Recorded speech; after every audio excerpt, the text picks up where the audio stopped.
Hey, are you really thinking of buying this textbook?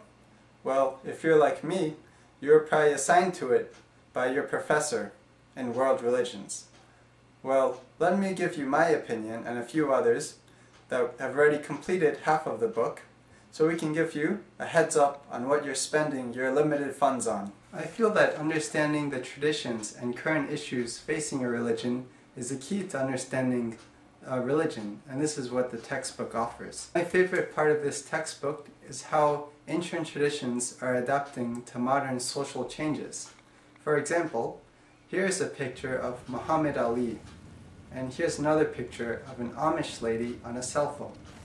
This book also offers online resources, such as the website. The website offers different practice tests and different resources to help you remember the content. By the way, I'm a student at the University of Bridgeport in Connecticut. Here's a professional review by my world religions professor, Professor James Thrall. I'm co-director of the World Religions Department at the University of Bridgeport, and I teach a course in Introduction to Western Religions, which is what I'm using Religions of the West today for. There's a lot of things I like about the book. It's actually part of a two-part series, Religions of the West today, and then also Religions of Asia today. And both focus on religion in the contemporary world, although there's an historic component to the material they cover.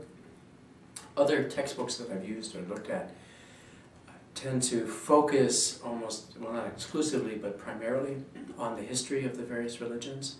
And I would find that by the time we had marched through all of the history of Christianity, for example, we often would really run out of time to address the state of the faith at this moment in the 21st century.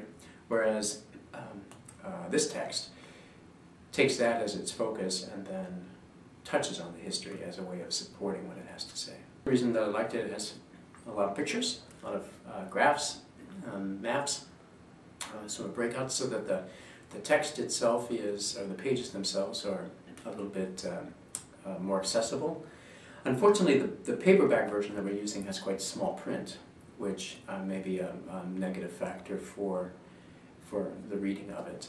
I've seen a hardback copy which has much larger print, which would be more readable. But in general, I find that stylistically, graphically, it's attractive. The other plus, a very strong plus I feel, is that these texts have a website associated with them that provide resources both for students and also for faculty. So the student resources include practice quizzes and glossary flashcards, electronic flashcards, plus summaries of the chapter and other resources that they can look at. So I would hope that they would find those useful to augment the actual reading of the text. And interestingly, another comparison to some other text is while they touch on the subject of, say, Greek and Roman precursors to Christianity in particular, but also influences on Judaism, they choose not to make a whole section about that, not to focus on that kind of Western philosophical tradition, but rather to give more time to the widespread religious practices of indigenous people, and I think that's also a strength. I would give this actually an enthusiastic thumbs up. Print could be bigger, but otherwise I think it's been great. Cool stuff, right? Here's what some of my classmates in my world religions class have to say. My name is Tawana Newton, and I'm a human service major.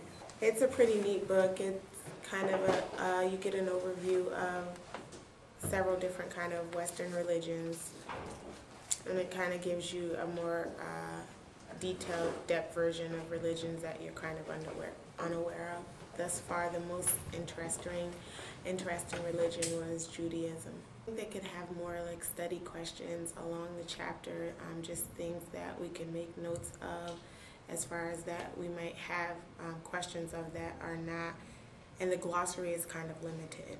It could be a little more detailed. It's not boring, it just depends on what you're interested in. If you really are interested in learning about different religions, it can be very insightful. I'm a Christian and I'm learning things that I really weren't aware of my own religion. I recommend this book. I love honest opinions. Here's another classmate of mine. My name is Valerie Pillard and I'm an international business major. I really enjoy the book because I'm learning about a lot of religions I wasn't aware of and different sectors of religions and faiths that I really wasn't aware of. So it's pretty exciting. My favorite part of the book I would have to say is the Judaism. I believe that everything I've learned were kind of stereotypes about the faith, so to hear an unbiased opinion on it was really interesting, really cool. I think that if the book referenced the website a lot more often, it would work out a lot more, just because my knowledge of using the website and going on there and taking the exams, I feel like I've done a lot better in my class. So if maybe it referenced the website just because it's not as detailed when you read the text, that'd be a lot better. The book is not boring at all, just because, like I said, you're learning about these religions from an unbiased view. So a lot of times, people who do attend maybe Catholic school as such, when you do learn about other religions, you learn about them from the view of Catholicism. So you may learn about them as if it's inadequate compared to your religion itself. So to hear a very unbiased opinion and views about it is really cool.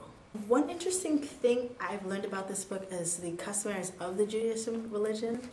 And I guess the only thing I kind of knew was like, Hanukkah and Rosh Hashanah, some of the big holidays that you learn about within the classroom. When you learn about like Seders and all these other different rituals that they have, I found that very interesting. I really do approve of this book, so definitely thumbs up. Third time's a charm. I give this book a thumbs up. As a whole, I'd say University of Bridgeport students recommend this book to all professors and their classes. Thank you.